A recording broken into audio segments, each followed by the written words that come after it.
Thanks for downloading this episode of the Nerdball Podcast. This episode is brought to you by the comedy show that I'm going to be doing. It's called Giving Thanks. This Wednesday, November 22nd, 6:45 at Levi and Lilac. Tickets are $15 a piece. Check out the show notes to how to get tickets through PayPal, or you can buy day of. But I don't know if hopefully buy them early. And if you don't, and you don't know until the day of, then hopefully there'll be tickets left. I'll squeeze you in. Give me a text. We'll get you in there. My guest today, sometimes the internet has issues, so there's no video for this one, but it was a great podcast nonetheless. So if you're watching this on YouTube, there's no video. You get to just see the giant Nerdball logo for an hour, if that's what you like to see. But he was great. Coach Jorge Diaz from the varsity girls soccer coach at Perrysburg. It was great catching up with him. We share a field during the fall, the football team and the girls soccer team. Get to talk to him every once in a while. Real great guy. It was awesome listening to his story. And this was a perfect episode from start to beginning. This is what this podcast is for, to learn about people, have conversations, and to hear what people go through. So thanks to him.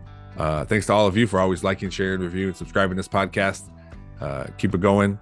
Every week we get a few more followers, a few more subscribers. I got 200 my 200th episode is coming up for the Nerdball Podcast on Thanksgiving. So, make sure you're subscribing so you don't miss any episodes, especially the 200th, because that was a great one. So, again, thanks to Coach Jorge Diaz for coming on here. I'm excited for you guys to listen to it, and enjoy your Monday. Or, I guess, whatever day you're listening to this on. Hi, my name is Jorge Diaz, and this is the Nerdball Podcast.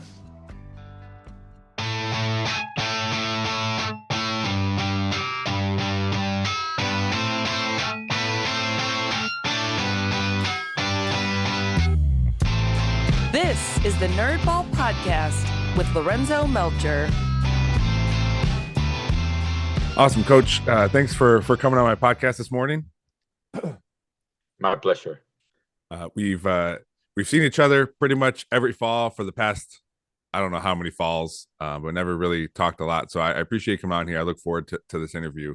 I have a question I always ask people at the beginning of the podcast. It's important to me to that I find out about people, like what they do outside of their jobs, because I stress a work-life balance. So I always ask people what they're nerding out about, something you're really into, if it's a hobby, some sort of something you've been into a lot or just recently got into, but something that gets you away from like the daily grind, that you can just relax and do this thing.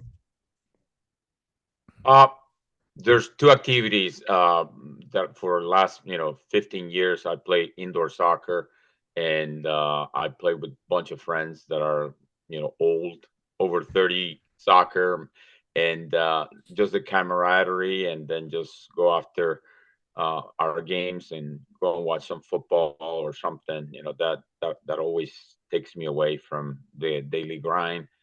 And lately I have a few friends that we have play every Thursday, some poker, Texas Hold'em, crazy games, and little things like that kind of just gets me away from the daily grind. So indoor soccer, I'm just any sports in general now. I'm 38 years old, and I'm terrified to hurt myself and not be able to work. What because you've been doing it for so long, I'm assuming you just don't think about it. You just go out there and do it. Well, kind of. You always think that there's some people that think that is the World Cup when we play, but the beautiful thing about the indoor soccer is that you play for 3 or 4 minutes, make a couple runs, and then there's subs. It's almost like hockey, so you go out and then another one comes in, so you don't have to stay for the entire game, and that's a beautiful thing. So for old people like me. Yeah, because we used to, or we still do at work. I work in the Metro Parks. On every Wednesday, there's a group of us that would play basketball. And for a while, we wouldn't get enough people out there. We'd be running around for a whole hour. And I'm like, man, why are we doing this to ourselves? And after a while, more people started coming. So it was, a little more, get a little more breaks and stuff. But for us, it started as like, all right, we got to, as supervisors, we sit in front of our computers a lot. So we got to make some time for us to get up and move every once in a while.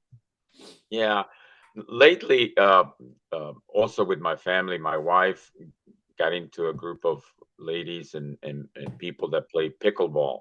You Oh, know, I played tennis when I was young, so pickleball has been a nice little addition to my one of those likes. I'm starting to get into a little bit, but now that winter's coming, I don't think I'm gonna have too many opportunities. But in the spring, definitely, that will be something that I will kind of just try to schedule once a week or something. mhm. When you are playing any sport, um, outside of what you coach, but when you're actually playing, do you find it hard to just be able to just play, or are you still trying to, like, you know, coach? Win. Well, that too, but are you still trying to, like coach out there when you're with your friends and with these groups of people doing whatever sport? No, you know what? I once in a while, like in a competitive soccer match or something, if somebody's messing up or something, I might direct a little bit. Mm-hmm. But for the most part, I just worry about myself and try to outsmart whatever the opponent and so forth. So I don't know. I'm just trying to practice what I preach when I play in any sport, even in pickleball. I Mm-hmm. get to some balls that probably uh, if I was not as competitive, I would just let them go. But I don't want to lose. And Yeah, so that is that competitiveness. exactly. It doesn't go away. I remember one time, this was years ago.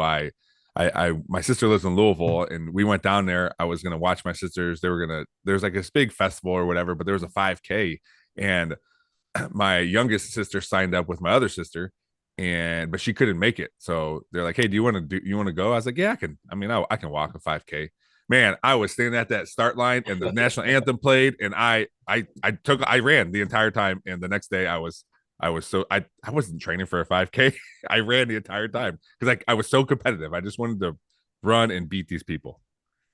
Yes, yes. um, so coach, you, like I said, you've been at Perrysburg. How long have you been at Perrysburg now?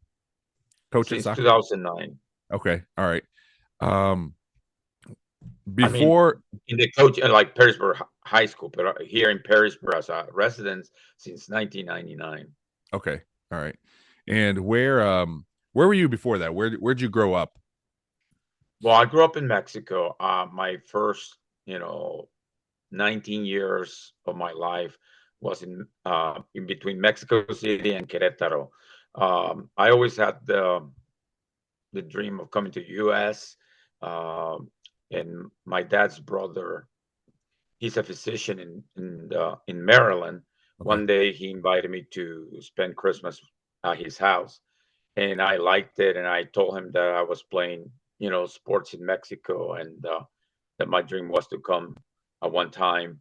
And he said, "Well, go back to Mexico and see what happens." And at that time, I was playing both soccer and football, and there was not a lot of money on soccer at that time. Mhm. Uh, but he say, "Hey, if you kick, field goals, you can come over and make it easier for you." So I said, "Okay, maybe." So I went back to Mexico and made a video, and he had connections at the University of Maryland through his partner that was the physician. And back then, the head coach for Maryland was Bobby Ross, who later coached Georgia Tech and the Lions and San Diego and so on. Okay. Yeah. And all of a sudden, I heard back from my uncle say, "Hey, man, he wants you to come." So I was excited that I was asked to come over here and try to play football as a kicker. So I practiced in Mexico, for like about 4 months before I decided to that I had the opportunity to come and try out and all the other good stuff. So, but just by my video alone, say, "Hey, you gotta come over here in Maryland. We'll take you." That's awesome. Yeah. That's especially, it's so easy nowadays for kids to get recruited and for coaches to see things, and but you had to really work and figure out, like, all right, I got to get this camera, I got to set the stuff up, now I got to send it, and I got to hope it gets there, and they have the right things to watch it, and it was a lot of work. So that's awesome. I didn't know that about you. That's pretty cool. Yeah, Uh, it was pretty neat. The hardest part was to put, I knew just basic English. mm. Just like, hi, how are you? So to put a letter together to get, it was funny because I still have the letter, and I read it and I was just like, wow, my English was horrible. Oh man. Well, sometimes if they want you to do a certain thing, if it's a certain sport or come to here for this school, they'll help you and they'll figure that out. And they did apparently.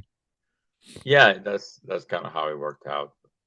Well, can you explain? Because Mhm. I'm Mexican and but I was born here and my parents were born Mhm. here. My grandparents lived in Mexico. Uh, so I don't have that. Like when you said it was your dream to come to the United States, I've always been here. But what is that? What is that pull for you, specifically for you? We can't speak to anybody else. But what was that pull for you to want to come to the United States? Well, I think it all, I guess, happens because growing up, I was watching, like I said, football and soccer and all over in different types of the world. But football, that was one of the things that I said, wow, in the U.S., there's a lot of passion for sports and so forth. In Mexico, it was just about soccer. Mm, But then, like I said, my uncle that lived in Maryland, I saw his house. I saw, that, you know, I saw an opportunity, I guess, if you want to call it that way, for somebody who worked hard that they can make big money. We didn't have a lot of money growing up.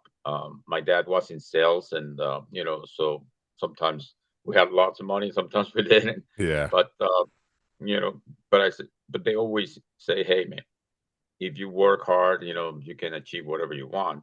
And then I remember coming back from my uncle's house visit, and I said, "That's what I want. I want to come here and make myself a living." So that was the pool, and also my uncle said, "Look, here you have the opportunity if you work hard, if you do the right things, and you come here legally, because that was another thing, he said, well, okay, we'll get you set up a student visa, and so we want to go do the right things." And so that's what I learned.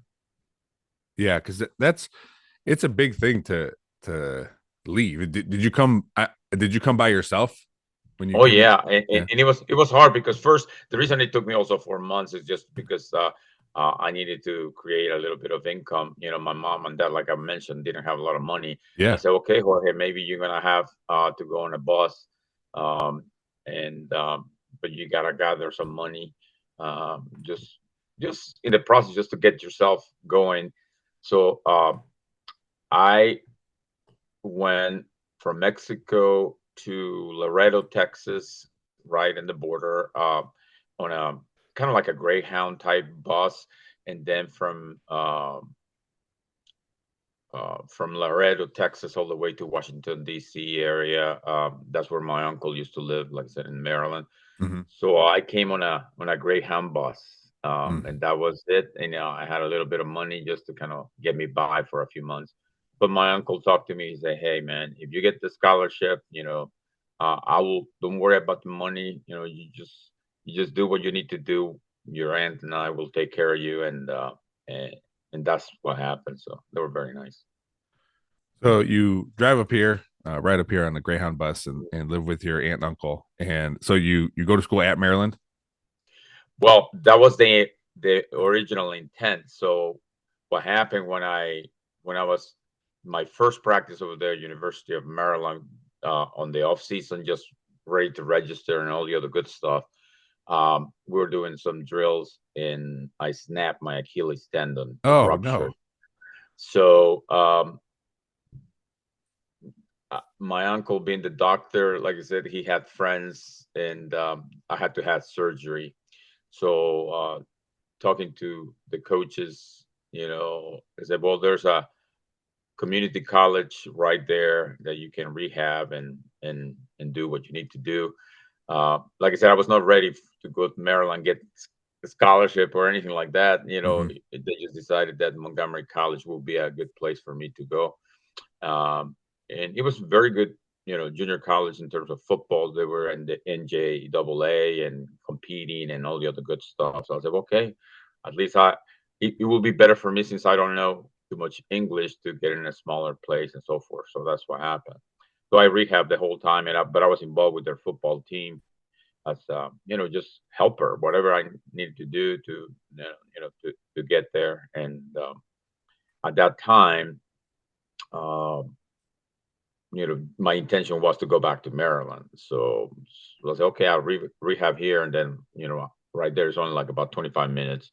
And that's what the coach, a special teams coach from Maryland, that saw my video and everything, said, hey, Mhm. you go there, and then we'll keep an eye on you, and then we'll bring you back. So It- that's what that was what it was going to happen. And then the next year, when I was ready to go, the coach Bobby Ross decided to go to Georgia Tech. So the new coach decided that I might not be the fit that they wanted, but there was another coach, Coach Dave Dolch, that say, hey, I'm gonna be the new head coach at Morningside College in Sioux City, Iowa. Um, and I will take you to a trip over there, and can offer you full ride if you like the whole thing. So for me, that's what made me go to Morningside College. It's a Division II school in the North Central Conference, playing against teams like North Dakota State, North oh, Dakota, and Colorado, Northern Colorado, and Mankato. So I said, okay, it's still very good football. So, and the school, it was small and actually was a better fit for me than the big University of Maryland. So, wow, that's a that first of all, that's as a what 19-20-year-old kid mhm, coming to the United States, and then you're like, all right, I'm gonna go to this school, get an injury. All right, now I gotta go to this school. Now I'm mhm. moving to Iowa. Is that what you said, right? Yeah, Sioux City, Iowa. Yeah. Yeah. Yeah. It seems like a lot for someone who's new to the country. Oh yeah, and I'm probably in Sioux City, Iowa. I was probably one of the only Mexicans too. Right, yeah. Oh yeah, seriously. Wow, After yeah. after getting acquainted with some of the players and so forth, uh, they were mostly you know white Americans in Iowa, in that section of Iowa, and Coach Dave Dolge brought some diversity, players from Florida, South Carolina, and and so it was like the first opportunity for me um, to see a diversity and so forth. So it was kind of like a learning experience. Hmm.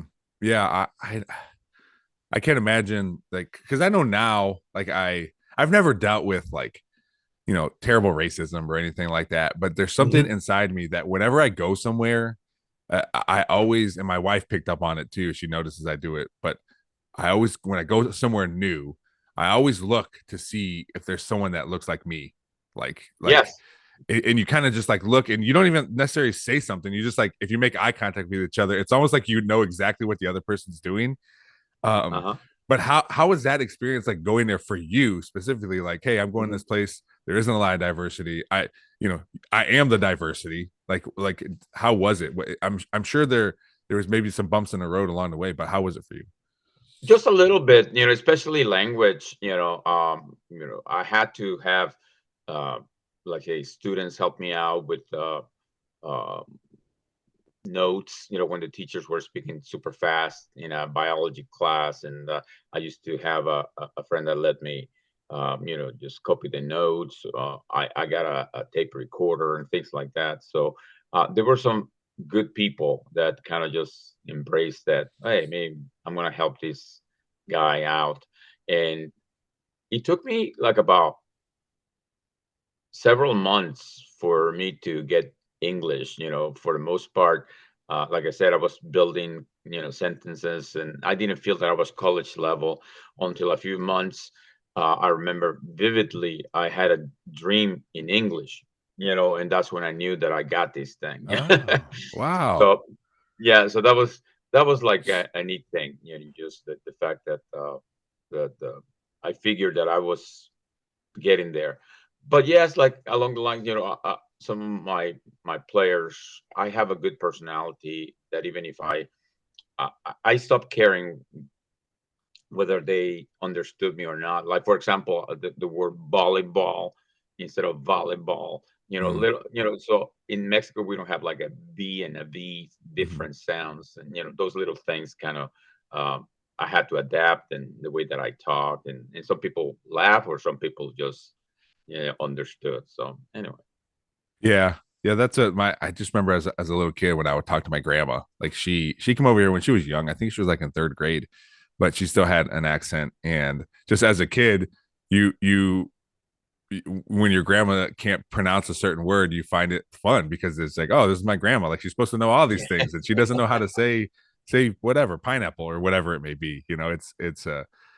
But as you get older, you realize like, yeah, it's fun when you're a kid, but then you start learning all these things about your family or about you just talking to you, and you're like, oh man, this like I can't imagine having to take the citizenship test or learn Yeah. another language. That's very difficult. English is a very difficult language to learn, and to learn all the intricacies about it. And people get upset. It's like when people come over here, it's like, they should learn English, this and that. And I'm like, all right, you try to learn another language right now. Like it is a hard thing. Well, just listen. In Spanish, we have five vowel sounds: a, e, I, o, u. Here in the United States, a, I, there's all these different crazy sounds. And then you see, for example, what's the sound of double O? Ooh, Yeah, and then you see the word blood. And yeah, then you see what I'm saying? So it's just little yeah. things like that that You don't think about it as someone who's only speaks English. You don't think about yes, it until you you know read like, hey, or see these TikToks where they explain these 5 words that look like they should exactly. rhyme and they don't. I know. Like the word empty, I think the TikToks. There's a take the Y at the end is still empty. Take the M is still empty. All little things like that. That's fun. So you spend were you at Montgomery College for 2 years or just 1 year? A year and a half because, like I said, the first year was just rehab, and then I played Montgomery College, um, and we went to I guess they have like the sophomore is like their senior ball, all-star game, Okay. and that's when Coach Dolch, but went to that game and took me all the way to Iowa. In Iowa, and at Morningside College, I had 2.5 years of eligibility, so I played them all. Okay. And where were you going to school for when you went to Iowa? Business. I wanted to go business and economics. Um, I wanted to be some either manager or in sales or marketing. Those were the three things that kind of always have had a little bit of interest, and so I ended up graduating with a double major in business and economics. Double major. That's man, that's awesome. I it's it's very impressive for someone who went to school for 4 years to get my 2 year degree. I had to work full time and it was terrible and I didn't like school. And I always feel like, oh man, this guy who came over here barely was learning English, was able to double major. That's a lot. So I that congratulations, because that's not an easy thing to do. Thank you. Like I said, it just kind of stayed with me from the beginning that you have to work hard. And that was one of the reasons. I said I knew that I was with a student visa. So I wanted to have good grades in case that I had the opportunity to stay here and work. Mhm. And, so that was the other motivation. Otherwise, I had to go back to Mexico. Yeah. Did you stay after you graduated? Did you stay in Iowa? So um, that was my intention. One of the, I guess, one of the teachers from Iowa, his son had a company at that time. I don't know if you remember Gateway Computers or Yeah, Gateway, yeah. yeah, Gateway 2000, whatever Gateway. Yeah, So it the was the right box there in the box that looked like a cow.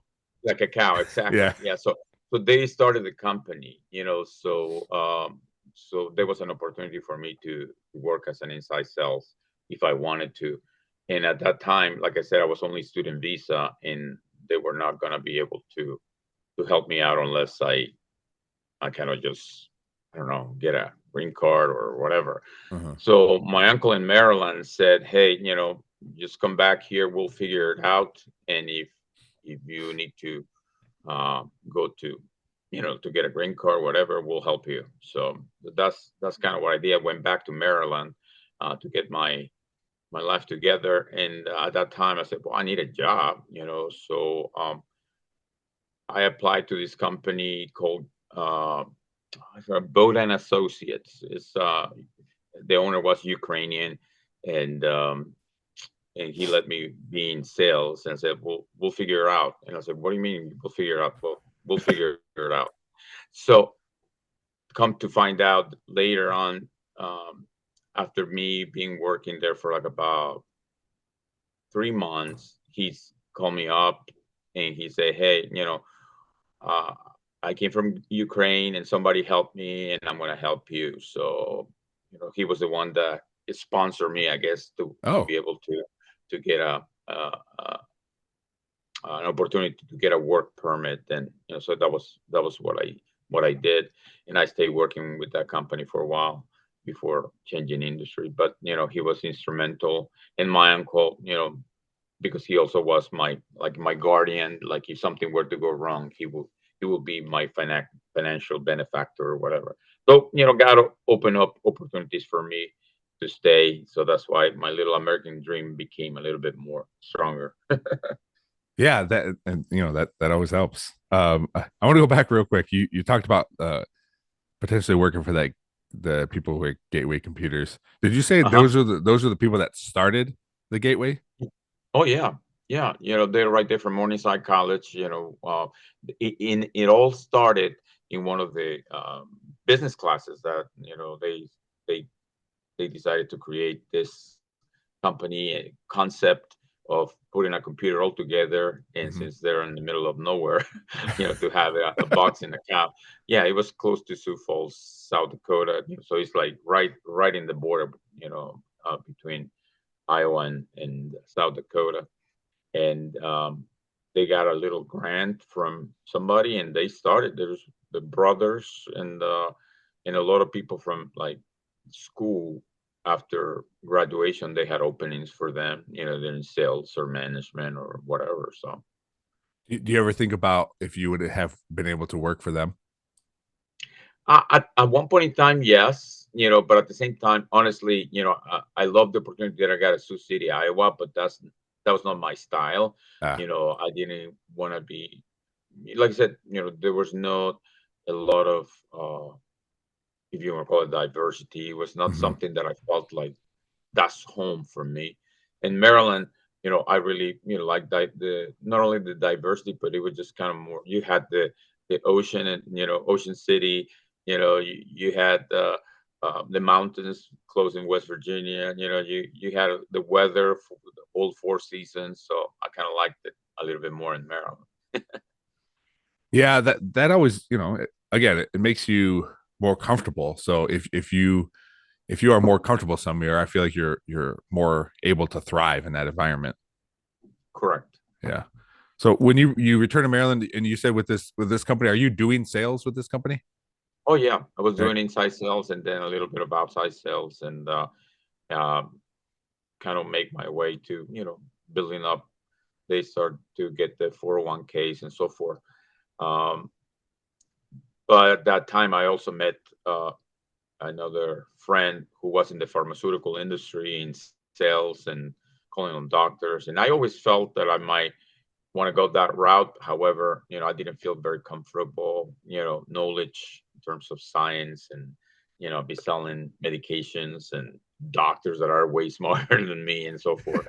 So I kind of shied away. But that couple of years of experience of technical sales at the computer company allowed me to make a transition. My friends say, "Hey, I'm being promoted to a specialty rep. They're going to open my territory, which is where you live." I used to live close to Frederick, Maryland, and Gaithersburg, Maryland, so close by Washington D.C. area, and their territory was a little bit uh, in between Maryland and Baltimore and so on. So okay, I interviewed and I got the job in pharmaceutical sales, and that's what I did for 7 years before coming here to to this side of town.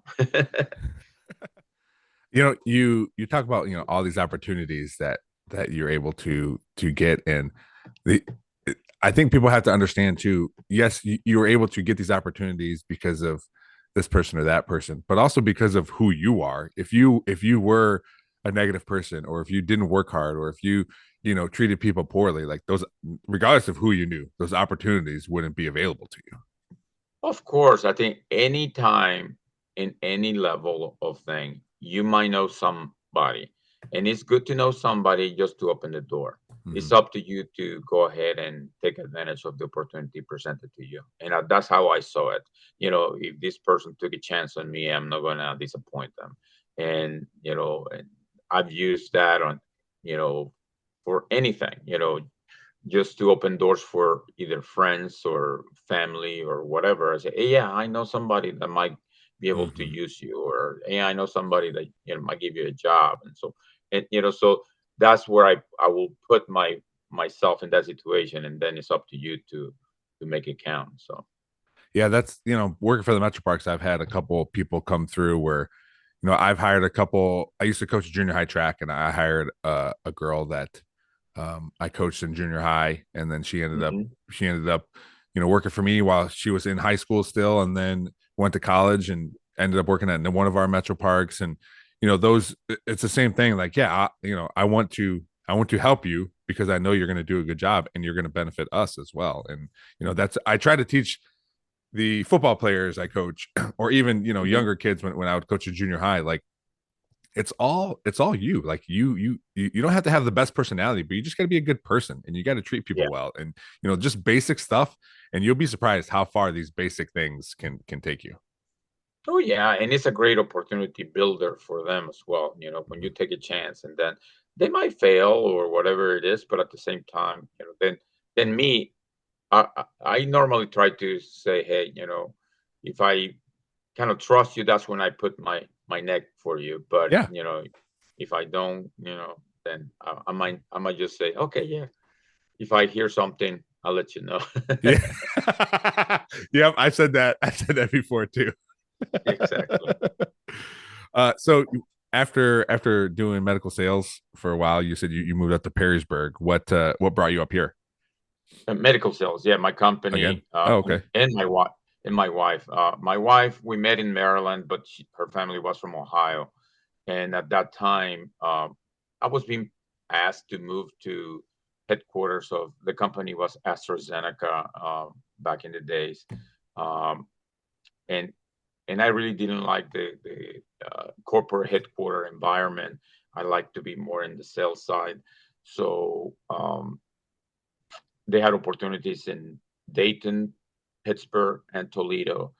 And my company flew me over here to the Toledo area. And I kind of like it that I went around 475 within, 25 minutes Mhm. back in the day. And when I was in Maryland, oh my God, traffic was incredibly I'm sure. awful, DC. And, so I love the fact that we can go around 475 and, in a short period of time. Um, so my wife's family was from either Cleveland, Worcester, or Columbus. So it was perfectly, I guess center, a couple of hours each side or whatever. So we were dating at that time, and we were about to get married. Actually, we bought a house in Maryland, but this company that I was working for said, "Hey, we buy your house, and then we'll set you up over here." Oh. So it was a nice little move for me at that time, and we didn't even move to the house that we bought. Oh. you know, so That was it was quick. just Yeah. weird. Yeah. So then we got married in Rocky River, Cleveland, where her grandparents lived and their church and so forth. And at that time, I moved first here, and then she moved right after, because she was working in Maryland, and I told her once that we move, you don't have to work if you don't want to for now. But she found a job later, so it was good. Yeah, yeah. That's, I mean, again, just these things. I've been around this in Northwest Ohio my entire life. I grew up in Toledo, and I moved to Perrysburg when I was a freshman, and then for a few years I moved back to Toledo with my wife, and then we made our way back to Perrysburg. So I've only been here, and part of me would like to experience other places and do other things, but now that I have children here, and my grandparents are here, or my parents are here, my kids' grandparents, my in-laws live 3 houses down. Like, this is where we're going to be for a while.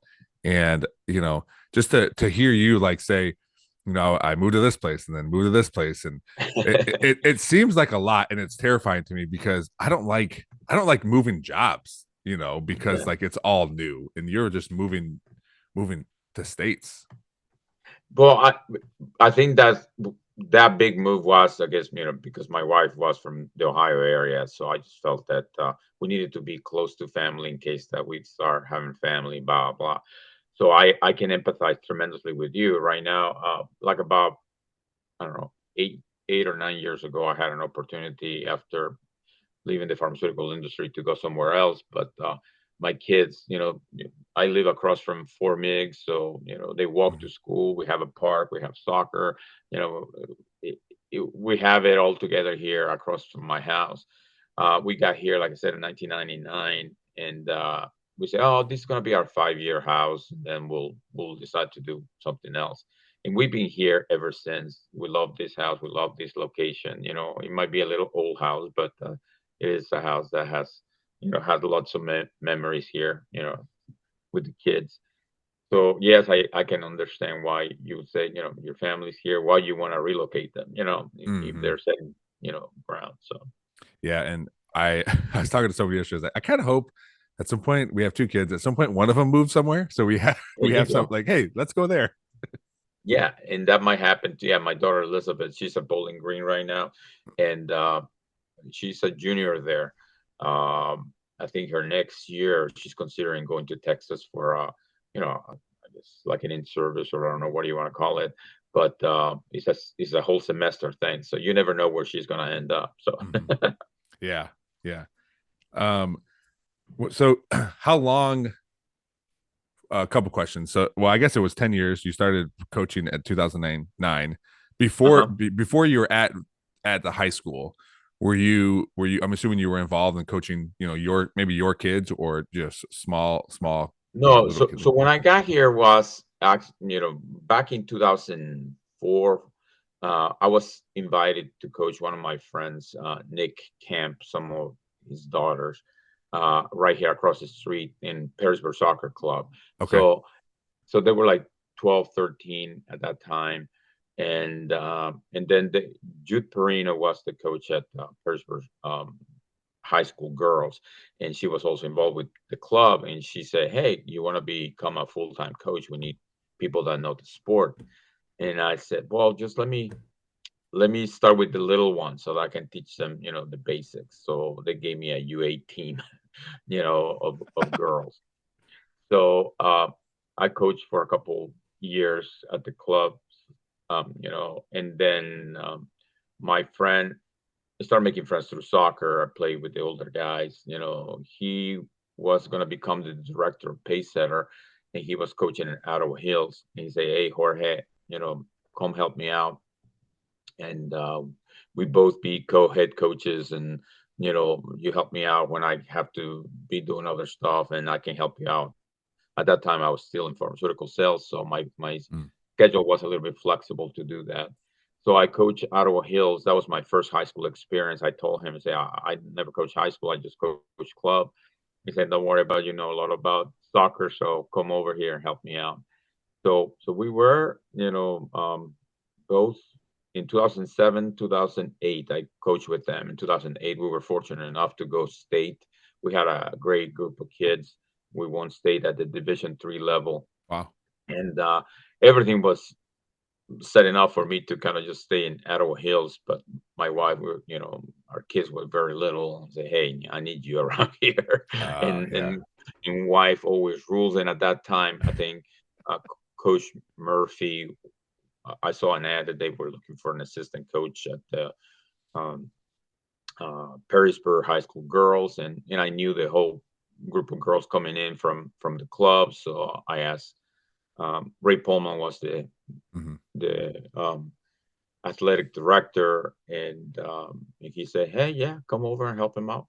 So I became an assistant um, in 2009 after Ottawa Hills in 2010, and then became head coach in 2011. Was that when you started coaching? Was being a head coach like something you knew you wanted to do? Being a head coach of a varsity program? Yeah. Oh, the beautiful experience that I had at Ottawa Hills, that was something that kind of just said, wow, this is what I need to be. And boys are different than girls in terms of my ability to relate to them. For the boys, I learned that they respect somebody that have played the game, and that so in practices I play with them, and I ran sprints with them, so they got an appreciation that I knew what I was doing. Yeah. So and then for the girls, the fact that I had the opportunity to have gone to states and that I have coaching club and they have seen me, then I guess the credibility was there, so it was easier. Yeah, so I coached girls freshman basketball for the first time last year, Mhm. and I'm doing it again this year, just a volunteer basis, Cool. few days a week. But one big thing that I noticed is maybe it was just this particular group of girls, but it was hard. It was I had to work to coach them. Like they didn't just like let me be their coach. They're like, all right, Yeah. let's see, let's it wasn't like on, I don't think it was on purpose, but it was just like, all Mhm. right, well, we don't know this guy, he's new, he's a football coach, what does he know about basketball, like all these things. Exactly. And it made me a better coach because I had to work really hard to Yeah, get you have to them to, prepare. Yeah. yeah, and I had to show them either through just talking to them or showing them things, and to say like, all right, well, okay, he's good, yeah, let's let's let him be a coach. It was fun though. It was a good experience, and it was good enough where I'm doing it again this year. So you've been Actually, ahead. you will have some of my soccer players. Yeah. I have. This group was is a lot different than last group. This group was pretty open to me being there. Maybe it's because I already coached a year, but Uh-huh. I got it pretty quickly with this group, and it's fun. I mean, it's always fun coaching, as you know, but just to mix up sports and even mix up gender, it keeps you on your toes as a coach. Oh yeah. Back on my 2012 team when we went to states, um, well, probably like three or four starters were on the soccer team and the basketball team at the same time. Basketball and soccer, they work together, at least at the high school level, because Coach Sims, and we have said, hey, okay, respect that they finish the season and then they will be yours and so on. So it's Mhm. not a conflict. Um, they do both sports very well. Maddie Williams back in the day, was super soccer related, and then basketball. She was a figure there as well in Perrysburg. So Yeah, that is when you guys make your deep runs. It is like I pay attention to like, oh, this varsity basketball game got canceled. Oh, this varsity game got moved because because you're right. You guys have a good relationship where you're like, yeah, finish your thing, like go get a state championship, and then basketball will be here when you get back. exactly. uh, I want to talk about that too. So making these. I mean, you're a great coach. You've had great teams since you've been there. Making these deep state runs. What does that do? What do you think that does to your program?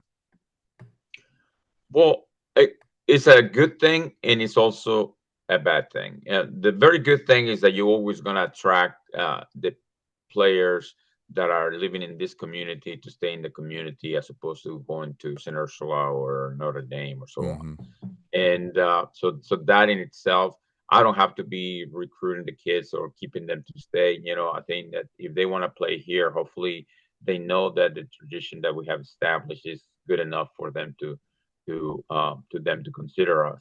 And like I said, if they're gonna play for me or our program, they gotta choose. I'm not gonna beg. You see what I'm Got it. saying? So Yes. Yeah. and so that's the principle, and we have earned that. You know, if we were a struggling program, of course, I would be out there trying to kind of make sure that the athletes stay here. Hmm. And at one point in time, on the boys' side, was difficult. You know, a few years back, the boys, 8 of the best players for St. Francis were Perrysburg kids, and they were stars. Really? You know, so, yeah, yeah. So I didn't want that to happen on the girls' side, and it hasn't happened. We lost a couple girls here and there, but at the same time, we have lots of talent that's one of the things that I love about this community. I think another successful thing has been my ability to, since I coach club, I understand which players are out there and what they've done. Um, for example, I knew that this class of 2008 and 2009 was coming. I used to coach them when they were U7, U8 in clubs, so Hmm. they had the good foundations and so forth, and they have been successful on the club side. So I said, okay, when we get them all together with the senior leadership that we currently have, and because they also play well, Avery and Ashland, that we're Yeah. going to have a tremendous team. So you kind of know ahead of time, if you're going to be very, very good or just good.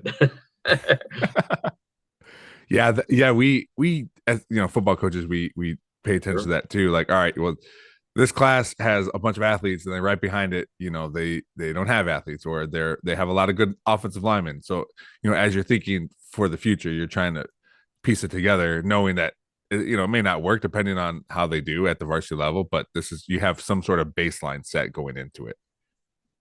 Yes. Yeah.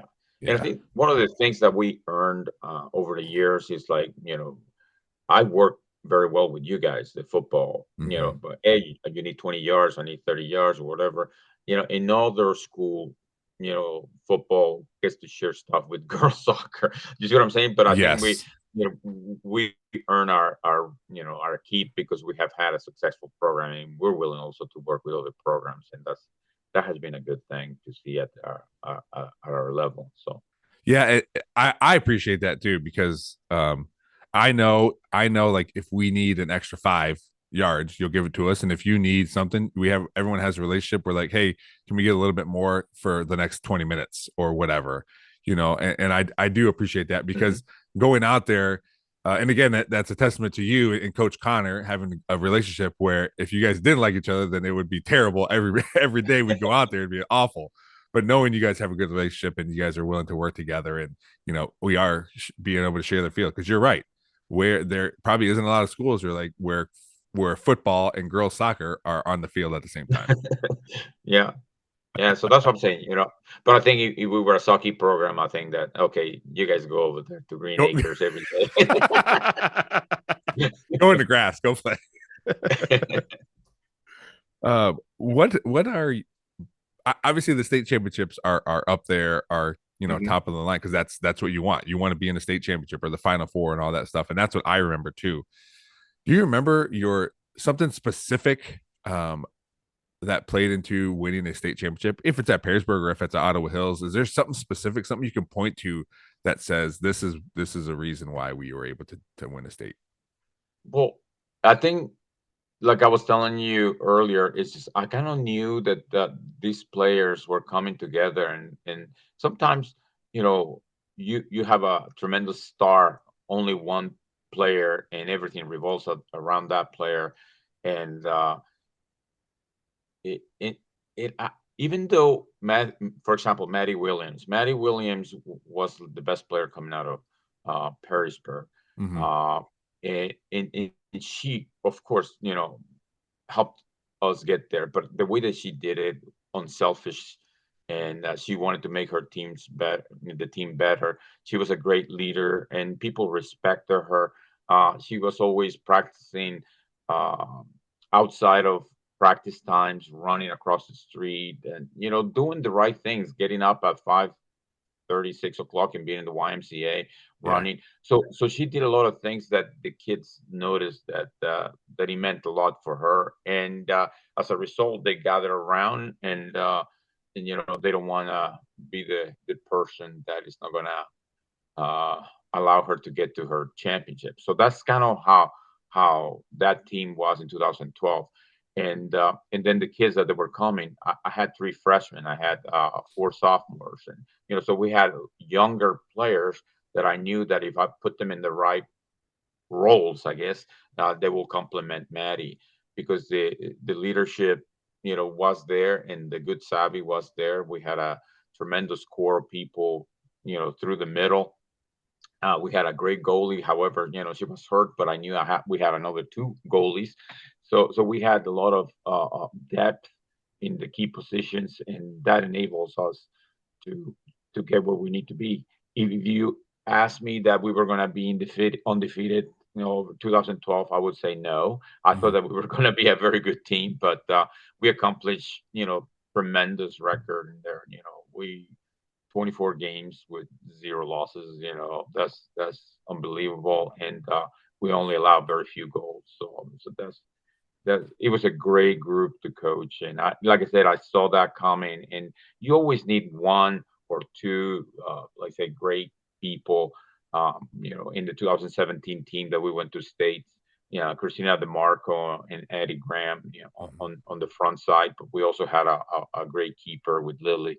So you have to have some pieces, and then a lot of great role players that they put sometimes um, self behind, in order to do team. So Well, obviously, with the great teams you've had in the past, decade, comes attention, right? You get attention from schools for the girls, mhm, that can yeah. get scholarships and go to any amount of school if they any amount of the levels of school they want to go to, and obviously for the team that's great. But has there been opportunities for you to that you had to think about, like, hey, there's someone's asking you to be a coach of another team somewhere? Well, it was in the 2012, when Mr. Christie was the athletic director at BGSU. He asked me, he said, "This is a non-traditional thing, Jorge, but I think that what you have established here um, can translate into coaching college." Um, so I really thought about it for a little bit. I went an interview. I didn't get the job, but at the same time, um, not because of my um, knowledge of the game or anything like that. It's just I just didn't have certain licenses and so forth. So, Uh-huh. and I didn't know if I wanted to put the time to do all that.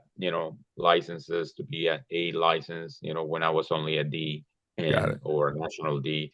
So those are little things that kind of, there was a lot of stuff, and I said, look, my passion is to the kids, the young kids, but I did, what I turned into was to try the ability to help my kids, to get into college. So I asked the kids ahead of time, is college soccer something that you're seeking or not? Some players, they definitely know. Some Hmm. people are already burned out by the time they finish the high school career from, tournaments, playing club and this and that.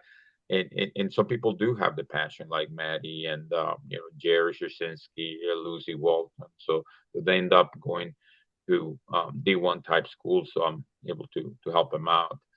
And like I said, we have had a successful program that a lot of players have gone through college, Ohio University, and so good Mac schools, BG, and so on. So that's neat to see. Yeah, that's always my favorite too, especially if they want to do that stuff and want to go on and play, and is obviously it's mostly them because of their play on the field. But I try to be like, yeah, I whatever I can do to help this, whatever percentage help I can give to this student athlete that wants to continue playing, it's a good feeling to have. Mhm. Um, so how do you, because you have your son that plays at Perrysburg right now, Yes. or did, Mhm. how did you balance coaching and be able to watch him? Because for me, if my son decides to play football, I'm a coach and I can watch him play football. But you're coaching, the girls as your son's playing on the other team. Like, where's the balance and how much are you able to watch him? Well, and that was important thing on the first year. He made varsity as a freshman, and the beautiful thing about the soccer schedule is that the boys play on Tuesday, Thursdays, and the girls on Wednesday, Mondays. So I always saw his games. When we have Oh, conflict, have been on Saturdays. That we're traveling somewhere and he's traveling to somewhere else. But the majority, like 80% of their schedules, are you know balanced very well with the girls' side. And then the practice schedule for them are a little bit later. So hmm. once in a while, I get a chance to kind of go to their practices just as a dad and just chillax and relax. But yes, it was on the off season is when I, definitely have spent more opportunities with my son.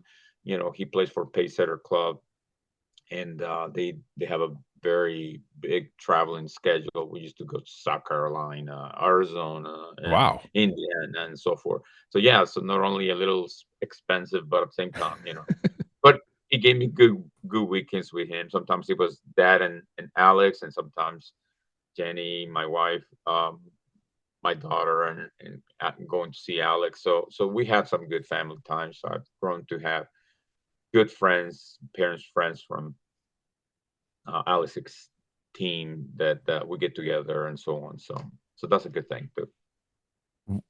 When I'm sure there was some point where Alex stopped, or maybe he still does it, where he asks you like, "Hey, what could I have done better?" Because you're a coach, and for you, I'm sure there's points where you're like, "Man, I want to tell him some stuff, but now's not the time." Well, I think when he was a little bit younger, I think right now I watch his game and I just encourage him. Hmm. That's one of the things. My role is to be an encourager. It's okay, keep working on it. I really uh, just like to watch him play. Earlier on, I said, you could have seen this, you could have seen that, whatever, like that, just to kind of build his, I guess, tactical awareness and stuff like that. But these couple years, I'm just being a dad and I'm enjoying, if they lose, I feel it. If they win, I feel it, so it's more like a fan of him or his team. Of course, I want him to do well and don't disappoint. I want him to accomplish his goals and all the other good stuff. So once in a while, my my questions to him at the end is, I'm proud of you. I always tell him, you did a great job. And then if he wants to share, then he shares. And I, I've seen kids, over the course of the years where, I don't know, they get destroyed, by their parents' comments and so forth, and they don't play with kind of just ease and grace and so forth, just because they're thinking, oh, I just made a mistake. Um, so they're go negative on them. So I didn't want that to happen to my son. So Yeah, that's right. I mean, like you said, being a coach for so long, you see all sorts of parents, and you kind of sure. learn like, hey, this is what the majority feel when you hear those things or whatever. But I do the same thing. Like I read somewhere too, like when my kids play a sport and they play a game or whatever, uh, I read that as much as you want to tell them things and help them, just give them at least a day because before you start interjecting like, oh, I think if you would have done this or work on this or whatever, because at least they have a day of if they won, they're happy. If they're lost and they're sad, they can just be in themselves for a little bit, and you can be consoling them or be happy with them, and then if they want to, the next day you can say like, yeah, like here's some things that everyone's more level headed the day after. Yes, I think I'm fortunate that I don't coach him, but I had the privilege to coach my daughter, and that was hard for me, but also was a good learning experience because I have always played the players that earn and the players that are the best. I'm going to put them in there regardless of the class. Mm-hmm. And I remember my daughter on her sophomore year, she didn't make varsity, and it was tough to live with her a little bit just because she wanted to make varsity, but she needed a little extra year to get under her belt, and I wanted to see her character as well, Mm-hmm. yeah, to see if she was going to take this as an opportunity to get better or just whatever. And she responded, and she earned varsity in her junior and senior year. So Well, good. Yeah. Um, well, before we go, I do want to say, obviously, you built a great program. Again, it's fun to see you out there on the field every day and talking to you. And Thank you. and congratulations on being coach of the year too. That's well, they got 2 coach of the years, right? One for the league and one for The state. the state. Yeah. So congratulations on that. That's awesome. Thank you, my friend. And again, thank you for coming on here. I wanted to talk to you because it probably seems funny to other people, but I enjoy talking to other Mexican people that even though I never I was born in the United States, but there's just something there, and I enjoy like learning more about that because I had the little bit of culture I had from my parents and my grandparents. Is I had what I had, but I enjoy talking to other people and hearing their experiences too, because I didn't have those experiences because I didn't have to. We were already here. Anytime. I'd be glad to.